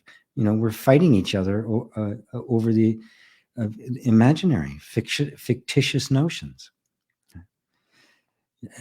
Everybody has their own sense of the world, right? The world is nothing but a thought. Right? What is the reality? You. That's the only reality you know. And so we're simply, refusing to harbor thoughts, right? That doesn't mean get rid of thoughts, because you can see it's a dead end. Right? Now you're fighting, and the energy of that fighting creates thought. That is the energy of which, in Eckhart's terms, the pain body, it feeds on. It wants to create conflict, right? So if I have to get rid of my thoughts, you've created a conflict because you can't. They don't obey you. But if I lose interest, wow, that's completely different. You lose interest, it's like they just can't get your attention. Now, harboring them is we've got some that we like better than others. I really want to hold on to this idea that I have of myself. I'm really spiritual. Right? Some of these, it's like I want to hold on to that. I like that. I like that thought, Right? Let them all go. Don't harbor any thoughts at all. As Nisargadatta says, just let go of all of false thoughts. That's all. There's no need for true thoughts. There aren't any. You don't need to replace them. The idea of affirmations and vision boards and stuff like that, it's okay. Don't really have an issue for it. But if you want to know who you are, you don't replace one thought with another thought. Even if it's a better thought, it's still a thought. You're not a thought. And since you're not a thought, no thought could possibly capture you any more than you could get an entire person's life into a photograph or even a video. You just can't capture the dynamism and the nuance and the variation and the beauty of a life in a thought. You can't do it. So, but because, that the constant refusal is a practice, because we have become so used to listening to thoughts, following them, believing them, struggling with them, trying to get rid of them, right? That yes, we have to refuse to harbor them, to stop going after that, right? Oh, okay. It's a thought. That's all it is. What I'm showing you is the most direct way out of that whole miasma, right? Don't give it a second thought. There's just a thought there. But remember, the thoughts and emotions are a continuum, right? The thought will have some sting to it. It'll seem to have a staying power to it. And when it's felt, it has a different, it's like it ups the sense of it as being a reality. All it means is it's being felt. That's it. There's a continuum between sensation, emotion, and thought. They're actually three different aspects of the same thing. Right? They're not really different any more than red light and blue light are different. They're both light. In essence, they are identical. They're different aspects of the same essential thing. And so sensation, thought, and emotion are a continuum. Right? And so they're all going to appear together. And it's quite all right. Don't harbor, that is, don't give them safe harbor, right? Just recognize them for what they are and don't hold on. And if you don't hold on, they don't have hands. They can't hold on to you. So, thanks, Jay. But I'm very upset that you weren't listening to me. Indolent little student. Susanna, looking beautiful today, G. Well, thank you. Hey, Lisa. Hello. Meditation is the moment your attention is turned inward to the self, towards consciousness. Yes, exactly so. It's that simple, right? Don't make it elaborate.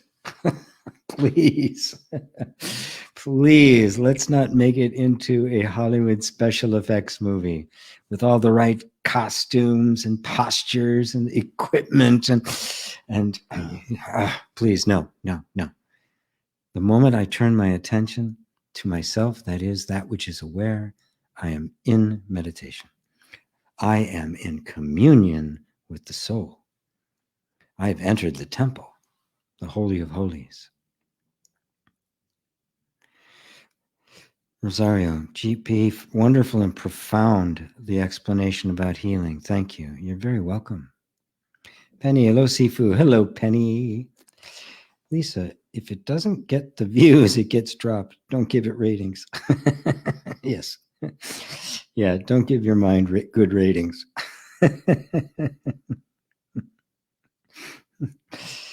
And Susanna just had a friend like that. Yep. Oh, haven't we all? Yeah, that's what the mind does. That's what the mind does. Hey, go do that. Oh, it would be great. No, it's going to be really good. Then you do it, and the mind goes, well, that was stupid. What were you thinking? What an idiot you are. Facebook user. What an unusual name. I don't recognize that. I think that's, I don't know, Yiddish or something. Hey, GP, thanks again for holding these Q&As. Question, if someone gains awakening and or understanding, is that held in memory within the body? And if so, could one lose it again with dementia or brain damage? And if so, at the end of the body's life, would the awakening be gone to then just start over again, asleep, living another experience? No, that's not the way it works. Because awakening is not a state, it's an insight, it's a realization of something. And a realization is not simply an altered consciousness that can then alter back. It is a recognition of that which is. It is not a state, it is not fluctuating. Now, our experience, it can fluctuate. And I can have an enormous awakening, what would be called an awakening experience. It's not an experience. You are simply being as you really are, and everything else has been silenced. There's nothing left but me. Just as I did the little meditation earlier on, I think, for Lola, I think, don't remember. Then what happens is the energy of the mind, conditioning, comes back, recreates a self, and then that self calls what had happened an experience and says it's gone, right? But it's not gone any more than the sky is gone when the clouds are there. The clouds have reappeared, nothing more, right? This is what's important. This is the transition that has to take place, right? Now, a disease like Alzheimer or falling into a coma, right, will remove content, right? Or the content will change. Memory is gone. So that sense of self that was associated with the memory, well, that's gone, right? I forget who I was. I forget who people are, right? But I'm still quite here, right? That which I'm experiencing has changed. The whole structure of the experience has changed, but I'm still here. That doesn't go anywhere. And when this whole body falls away, the sense of identity falls away as well. The sense of who you were, all the memories gradually fall away, right? Because they've all just been held in consciousness like a dream. And like a dream, a vivid dream you had last night, wow, early in the morning, and within minutes or sometimes a little longer, it's just, what was that dream? You can't bring it back. That's what the ending of life is, right? Alzheimer's would really be, we're calling it Alzheimer's from our perspective, looking at somebody who no longer recognizes you. That's not their experience, right? They're still very much there having experiences, but without that point of reference any longer. So let's see, let me look back at this. Held and someone gains awakening. So the awakening is not in memory. It is that which is not remembered at all. It is that which is. It doesn't need to be remembered. It doesn't have to take the form of a thought that can come and go, because it doesn't come and go. It is the consciousness that is hearing my words right this moment. The experience might come and go, right? The intensity, the emotional reaction to awakening is something that can come and go, but the awakening itself can't. So you're not going to start over again, sound asleep. That would be really horrible. Shiva's wheel was complete, kind of like Groundhog Day or those movies where they keep living the same day over and over again, right? Except suddenly they realize they're living the same day over and over again. Whereas we don't, we just keep living the same, and we don't even know it. We're stuck in this wheel and we don't even know it. It isn't like that. Not at all. There's not even a sense of starting over. And so I really urge you to put your attention onto that which is not a memory. Right? All of your pasts are memories. Yeah, every event, even your name is a memory, which you might forget someday, right? For whatever reason, you might forget it. Obviously, when this body falls away, what we call death, you will forget your name.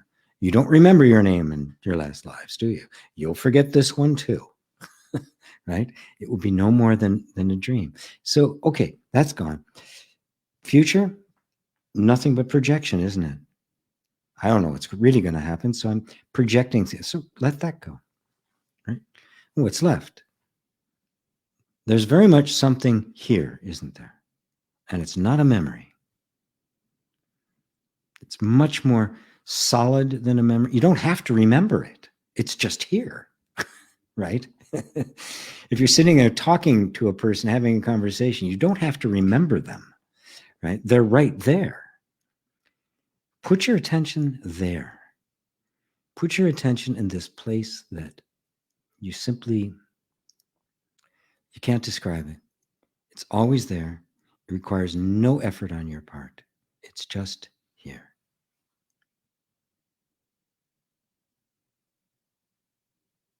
That's all you have to do. Okay? And notice that's not a memory. It's not even an experience. It isn't attended with great fireworks or seeing lights or anything like that. It's very quiet, almost ordinary.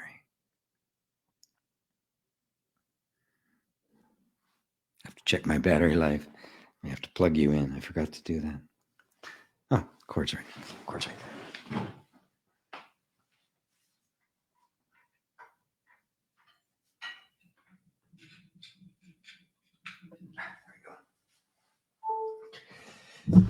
I had it all set up to plug it in, and I forgot to plug it in.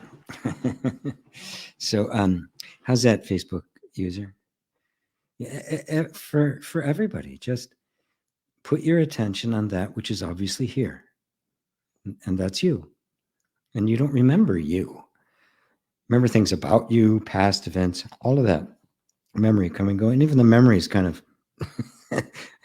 it's not really trustworthy, is it? So it's like, oh, okay. So even if it all fell away and I didn't know, and I didn't even know who I was anymore, I wouldn't care. The people with Alzheimer's aren't suffering. It's the ones around them that want them to be there, but they themselves are not. I know it sounds strange to say, but that gives me comfort, right?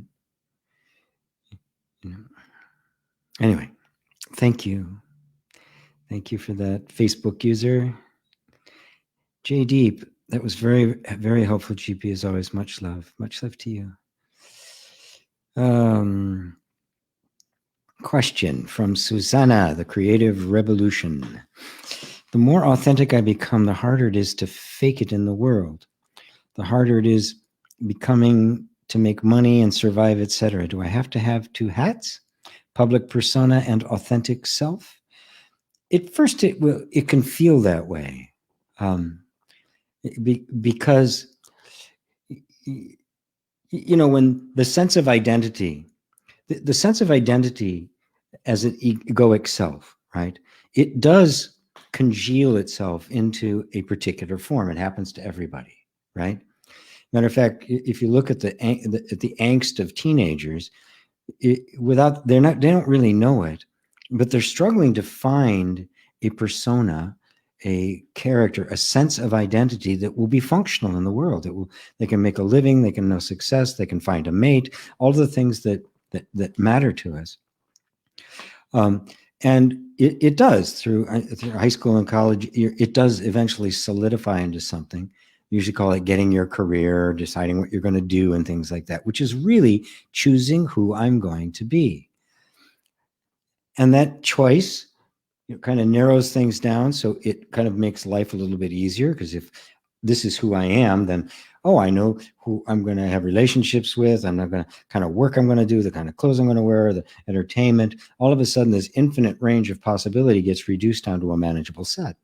That's the point. That's the purpose of it, right? Now, as we spiritually mature, if we spiritually mature, first off, many people don't.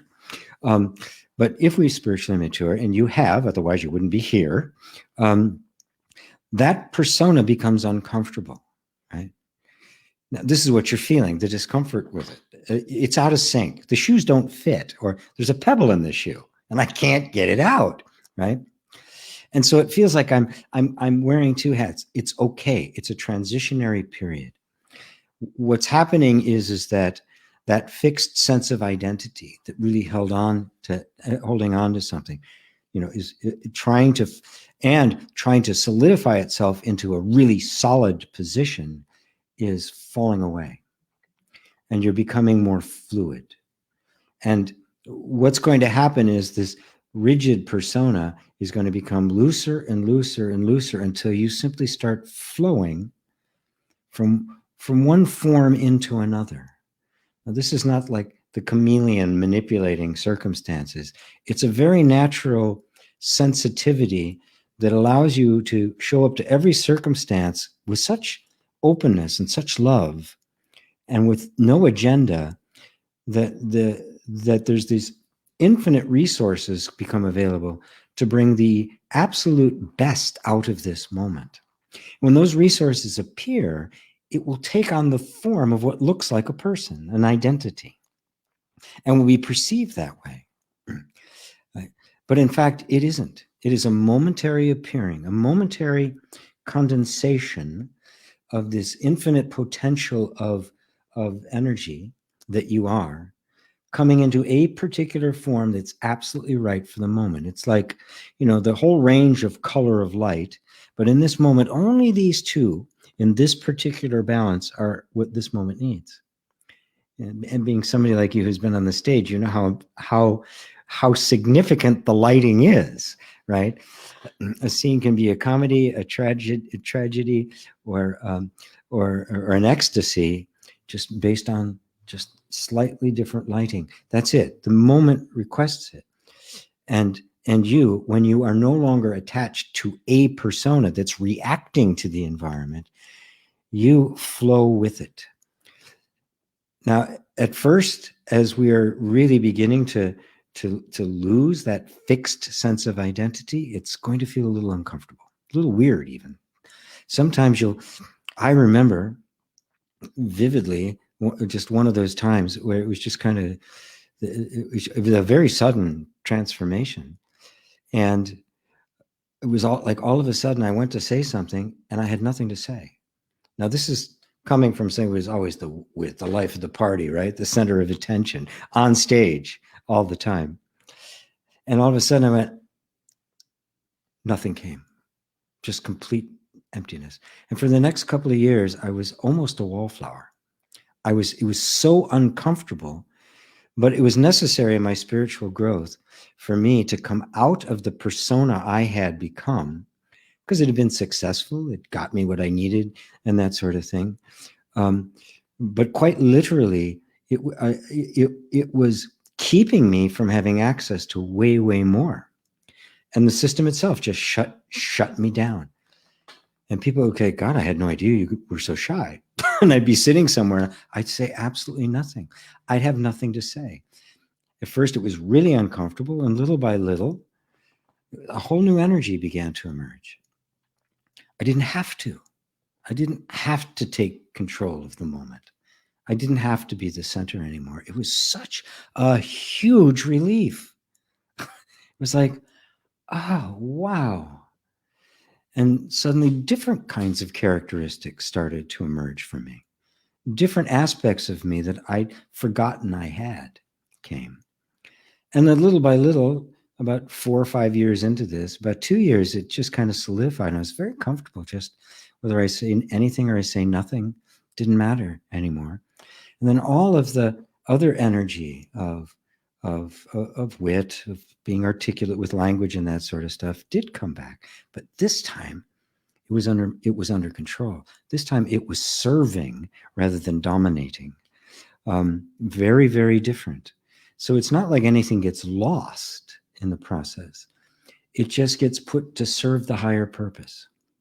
Right?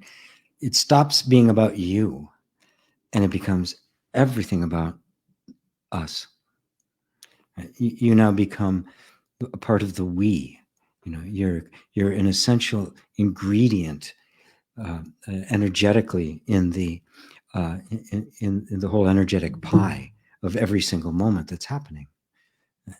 So, and you will just find that even the times when there's nothing for you to contribute, and you're just there silently, there's a peace about it. It's fine. Right? Or maybe something very, very small. And sometimes it's just your presence alone that's all that's needed. Right? Like the sunshine, even though the sunshine isn't reflecting anything, isn't saying anything. So, do not be concerned. Don't try to take conscious control of it. I got to do this. It's happening all by itself. Right? I've injected the serum into you. Don't worry about it. And this vaccine doesn't have any nasty ingredients. Have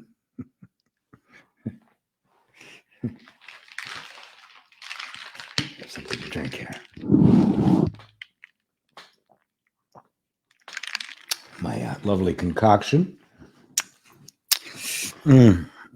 Let's see. Hugs from Brazil, from Andrea. Hello, Andrea. Translator in Portuguese, please. Well, I've got somebody who can translate now from German. In German, we have started taking some of the memes and stuff, turning them into German. We're actually, it's just come up recently about having some things translated into French on a larger scale. I just need some direction on how to go about all of this, but it's so nice to have people helping me. I have to tell you, I'm not used to it. Let's see. We'd be love to see you, G, whenever and whatever that is. Great. Thank you, guys. David and Elaine. Thank you, Mr. GP. Hugs from Brazil. Namaste. Thanks to you. Maybe I've reverted to being a teenager. You never stopped, Susanna. Neither have I. Don't tell anybody. I'm still just this 19-year-old kid stuck in a 69-year-old body. I'm still not sure how I got here, but that's all that's here. Exactly how I feel. Nothing to say, not needing to be the center, not caring about the things I used to. Yes. That, to me, is what I look for. I do not look for the big ideas or the special stuff. For I had this incredible experience. I saw God, I had ego death. All of that means nothing to me.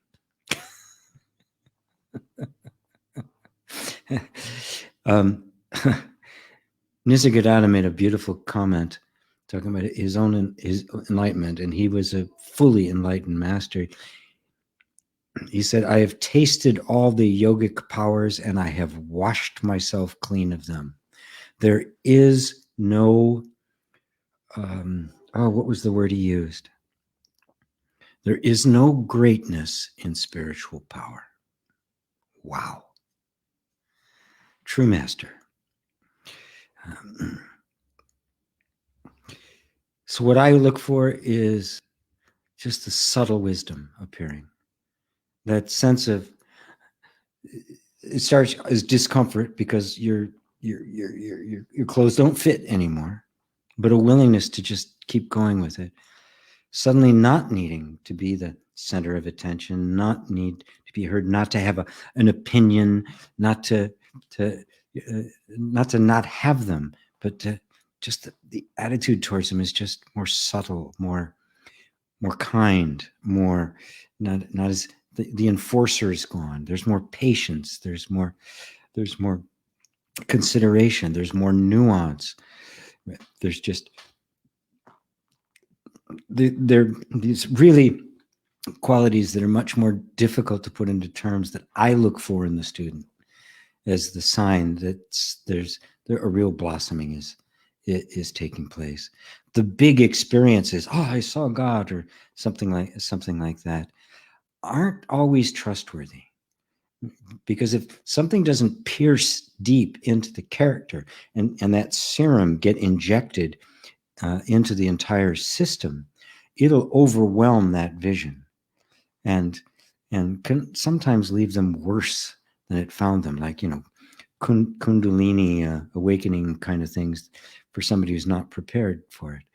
There's a preparation that has to take place that allows it to colonize the system and subdue it, so it isn't just reactionary, right? And that's what I look for. And you probably noticed that in all my classes that I do, that I'm not pushing for that big, I'm not pushing for that moment. There's a constant enculturation, constant purification, a constant opening, a constant moving more and more into the heart. So when that big comes, there's a place to receive it, right? That seed is spread upon the good ground so it can grow into fruit. So the G4 serum, the alternative to experimental vaccine. Plan. Thank you, GP. Great satsang. Well, look at this. I got through the queue. I got through the whole queue. Wonderful. Bless you all. Bless you all. Bless you all. Thank you. Thank you. Thank you. It's so good to be with here again with you today. It is. It's hard to put into words what you guys mean to me. So, thank you. Thank you as always, and I will see you next week. And our show on Tuesday, and hopefully I'll see some of you in the upcoming class. Let me stick it up there one more time, so that we can dive deeply into the practical aspect of awakening. So it's not just this, this one time, big event. Oh yeah, I had the awakening experience, right? That it is truly an awakened life. Right? So anyway, all my love to you guys. Namaste.